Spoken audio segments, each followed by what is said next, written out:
আসসালামু আলাইকুম। আলহামদুলিল্লাহ গত কয়েকদিনে দেখতে দেখতে আমরা প্রায় 5 বিঘার মতো জমিতে ধান লাগিয়েছি। এই জমিগুলির মধ্যে বেশিরভাগ জমিতেই আমাদের ঘাস চাষ করা ছিল, অর্থাৎ গরুর খামারের জন্য আমরা যে ঘাসটা চাষ করে থাকি সেই ঘাসগুলি এই জমিগুলিতে চাষ করা ছিল।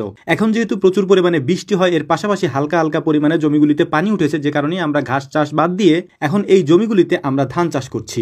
এতে করে আলহামদুলিল্লাহ বর্ষা শেষে গরুর খামারে যে খাদ্য সংকট দেখা দেয়, সেই খাদ্য সংকট নিরসনে এই ধানের খড়গুলি আমাদের অনেক বেশি কাজে লাগবে। আজকে আমরা যে জমিটা চাষ করতে এসেছি, এই জমিটাতে সর্বশেষ আমাদের ঘাস ছিল, এই ঘাসগুলি আমরা এখান থেকে কেটে নিয়ে গিয়েছি এবং পাশে দেখতে পাচ্ছেন যে আমাদের যে বাকি জমিগুলো আছে সেই জমিগুলোতে ধান আমরা অনেক আগে লাগিয়েছি। ধানগুলি আলহামদুলিল্লাহ বড় হয়ে গিয়েছে এবং কালো হয়ে গিয়েছে, অর্থাৎ এই ধানের চারাগুলি বেঁচে গিয়েছে। আজকে এই জমিটা চাষ করে এখানে ধান লাগানোর পর মোটামুটি এবছরের মতো আমাদের ধান লাগানোর কার্যক্রম শেষ হবে ইনশাআল্লাহ। স্বাভাবিকভাবে এখন আব্বা আমাদের সাথে কাজে আসে না, বিশেষ করে মাঠের কাজগুলি আব্বা আমাদের সাথে করেন না। আব্বা গরুর খামারের কাজগুলি দেখাশোনা করেন, আমরা বাহিরের কাজগুলি করার চেষ্টা করি। কিন্তু অন্যান্য ফসলের তুলনায় আব্বা ধান চাষটা ভালো বুঝেন, যে কারণে ধান চাষ করার ক্ষেত্রে আব্বা আমাদেরকে অনেক হেল্প করেন এবং আমাদের কাজেও অনেক হেল্প করেন। আজকে আমাদের খামারের লোক কম থাকার কারণে আব্বা আমাদের সাথে এসেছেন এই কাজগুলি করার জন্য। মূলত গত কয়েকদিন টানা এই কাজগুলি করার ফলে আমাদের এখানে যারা কাজ করেন তাদের বেশিরভাগই অসুস্থ, যে কারণে ওরা আজকে আসতে পারেনি, অনেকেই আসে নাই, এই কারণে আব্বা আমাদের সাথে এসেছেন। আলহামদুলিল্লাহ এই বয়সে এসে উনি আমাদের সাথে যে পরিমাণ কাজ করেন আমরা পাল্লা দিয়ে ওনার সাথে কাজ করে পারি না। আজকে যেহেতু এই পুরো জমিটা আমাদেরকে তৈরি করে রেখে যেতে হবে, আগামীকালকে এখানে ধান লাগানো হবে, এ কারণে আমরা 3 জনে একসাথে মিলে কাজ করার চেষ্টা করছিলাম। সজীব মামা আমাদেরকে কাজে হেল্প করতেছিলেন, কারণ উনি মূলত হচ্ছে যে ট্রাক্টরটা চালান।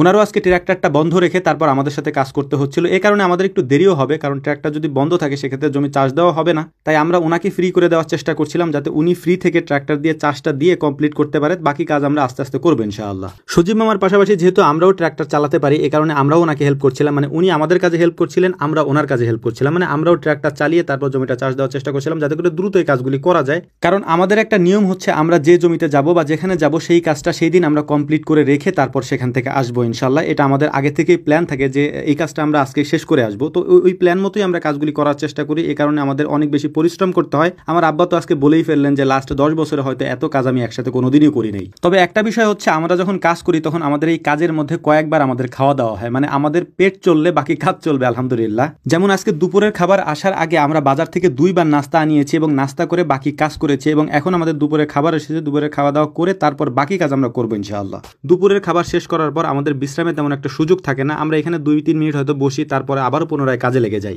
ভিডিওর মাঝখানে গুরুত্বপূর্ণ একটি তথ্য জানিয়ে দিই, সেটা হচ্ছে যে আমাদের কাছে আপাতত ঘি শেষ হয়ে গিয়েছে। আমরা ঘির প্রি অর্ডার নিচ্ছি, অর্থাৎ আমরা অর্ডার নিয়ে রাখছি, বানিয়ে আবার ইনশাআল্লাহ পাঠিয়ে দিতে পারবো। তো এই মুহূর্তে যারা আমাদের থেকে ঘি নিতে চাচ্ছেন তারা আমাদেরকে প্রি অর্ডার দিতে পারেন। প্রি অর্ডার দিয়ে রাখলে আমরা হয়তো ওটার নাম ঠিকানা লিখে রেখে আপনাদেরকে পরবর্তীতে ফোন দিয়ে পাঠিয়ে দেবো ইনশাআল্লাহ। আমাদের সাথে যোগাযোগ করার একমাত্র মাধ্যম হচ্ছে আমাদের বিসমিল্লাহ এগ্রো ভেরিফাইড ফেসবুক পেজের মেসেঞ্জারে গিয়ে আপনি আমাদেরকে রাত 9টা থেকে 10টা এই টাইমের মধ্যে কল দিতে পারবেন। কল দিয়ে খামার রিলেটেড যে কোনো ধরনের সমস্যা, ঘির অর্ডার এবং বাকি যত কিছু আপনার প্রয়োজন হবে ইনশাআল্লাহ আমাদের সাথে কথা বলে আপনি এটা করতে পারবেন। তবে একটা জিনিস আপনাদেরকে স্পষ্ট করে বলি, সেটা হচ্ছে আমরা কখনোই কারোর সাথে মেসেজে কথা বলি না। রাত 9টা থেকে 10টা বিসমিল্লাহ এগ্রো ভেরিফাইড ফেসবুক পেজে কল দিয়ে আপনি আমাদের সাথে সরাসরি কথা বলতে পারবেন। আন্তরিকভাবে দুঃখ প্রকাশ করছি, যেহেতু আমাদের ঘিটা শেষ হয়ে গিয়েছে, অনেকে আমাদেরকে ফোন দিচ্ছেন এটা নেওয়ার জন্য, কিন্তু আমি যেহেতু কাজে একটু ব্যস্ত থাকি আর এই ঘিটা আমার নিজের হাতে বানাইতে হয়, যে কারণে আমার আসলে 2 জায়গায় একসাথে সময় দেওয়াটা একটু কষ্টকর হয়ে যাচ্ছে। তবে ইনশাআল্লাহ এই সপ্তাহের মধ্যেই ঘি বানিয়ে আমি সবার কাছে পৌঁছে দেবো ইনশাআল্লাহ। তো যাই হোক, আলহামদুলিল্লাহ দেখতে দেখতে আমাদের কাজও আজকে প্রায় শেষের দিকে, বেলা গড়িয়ে এসেছে। এখন আমাদের বাড়ির দিকে ফিরতে হবে, কারণ সকাল থেকে আমরা এখানে কাজ করেছি, আমাদের প্রায় বিকাল হয়ে গিয়েছে। আলহামদুলিল্লাহ জমিটা এখন রেডি হয়ে গিয়েছে। আগামীকালকে সকালবেলা আমরা চলে যাব হাটে। হাটে গিয়ে পাতো সংগ্রহ করব। পাতো বলতে ধানের চারাটাকে আমরা পাতো বলি আঞ্চলিক ভাষায়। এটা সংগ্রহ করে তারপর এটাকে আমরা রেখে দিব। ধান লাগানোর কাজটা মূলত নিশান এবং সজীব মামা করবেন, এই কাজটা আমরা করি না। বাকিরা আমরা অন্য কাজগুলো করি, ধান লাগানোর কাজটা ওনারা 2 জন করেন। তো দেখতেই পাচ্ছেন পরদিন সকালে আমরা হাটে চলে এসেছি। হাটে আসার পর আমাদের পছন্দসই ধানের চারা আমরা কিনে নিয়েছি। এখন এই চারাগুলি নিয়ে আমরা আমাদের খেতে চলে যাব, মানে যে জমিটা আমরা গতকালকে রেডি করেছি সেখানে গিয়ে আমরা নামিয়ে রাখবো। তারপর সজীব মামা এবং নিশান এই ধানগুলি লাগাবেন ইনশাআল্লাহ। এবং এরই সাথে আমাদের এই বছরের মতো ধান লাগানোর কাজটা শেষ হয়েছে। আমাদের আর বাকি কোনো জমি নেই যে জমিতে আমরা ধান লাগাবো। তো আমাদের জন্য আপনারা দোয়া করবেন, আল্লাহ তাআলা যেন এতে বারাকা দান করেন। আসসালামু আলাইকুম।